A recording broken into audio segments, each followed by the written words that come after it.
Trauma doesn't knock, it enters quietly. Through expectations, through silence, through survival. It arrives early and stays late. It settles into routines, into habits, into the things people stop questioning. It hides in what is praised and what is tolerated. Two generations inherited the same broken world, but learned very different ways to stay alive inside it. Same damage, different instincts. Millennials were raised on restraint, don't complain. Don't fall behind, don't waste time feeling things. They were taught that stability was safety, that suffering was temporary, and that endurance was maturity. They learned that responsibility mattered more than happiness, and that emotions were something to manage privately. So they learned how to carry pain without letting it show. They took jobs for security, not joy. Long commutes that drained mornings and evenings. Salaries that barely kept up with rent, bills, and rising expectations.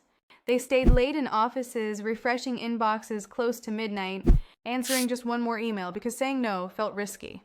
They didn't call it exhaustion, they called it being reliable. They learned to suppress panic in meetings, to smile through stress, to postpone rest until some undefined future.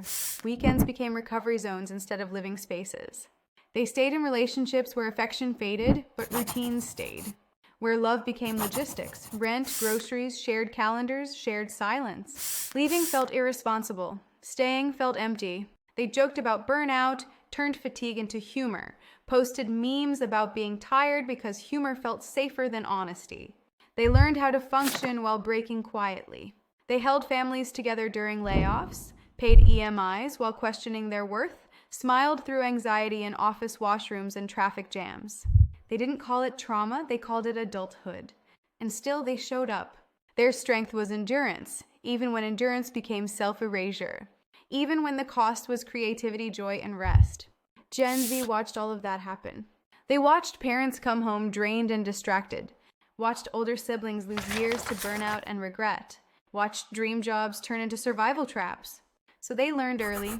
They learned the language of mental health before learning the language of stability. They talk about anxiety openly, depression, burnout. Boundaries. They question authority sooner. They ask why loyalty is expected but rarely rewarded. They leave jobs after months because the panic attacks didn't feel worth the paycheck. They walk out of workplaces where boundaries are treated like attitude and rest is seen as weakness. They choose flexibility over permanence and meaning over titles.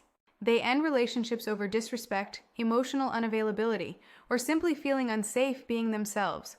They prioritize emotional safety in ways previous generations never could. Not because they are weak, but because they have seen what staying costs. They choose therapy over tolerance, rest over recognition, distance over slow damage. But escape has a shadow too. They leave before discomfort turns into growth. Block instead of confront. Disappear instead of explain. They protect themselves so well that loneliness creeps in quietly. Connection becomes fragile. Commitment feels risky. Their challenge isn't awareness.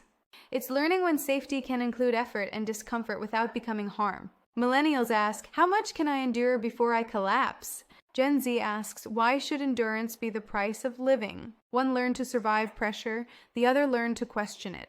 One absorbed damage silently, the other refuses to normalize it. Both responses are intelligent, both are shaped by trauma reacting to its environment. Millennials remember life before constant comparison, before every success and failure was visible. Gen Z never had that silence. Success became performative. Failure became public. Healing became content. Burnout became aesthetic. Pain became relatable. Trauma learned how to trend. Millennials armored themselves with loyalty, patience, and consistency. Gen Z armored themselves with boundaries, self-awareness, and exit plans. One stayed standing in collapsing systems, the other stepped away before collapse. One built foundations under pressure. The other asked why the foundation was cracking in the first place. Trauma shaped them differently, but it did not defeat them. Millennials deserve respect for surviving systems that demanded everything and taught them nothing about rest. Gen Z deserves respect for challenging those systems before they consume another generation. One taught the world endurance. The other taught the world awareness. Strength isn't only staying, and healing isn't only leaving. Sometimes progress happens when one generation survives the darkness and the next refuses to live in it. And together, they change the future. If you like this video, don't forget to hit the like button and subscribe to the channel for more amazing content.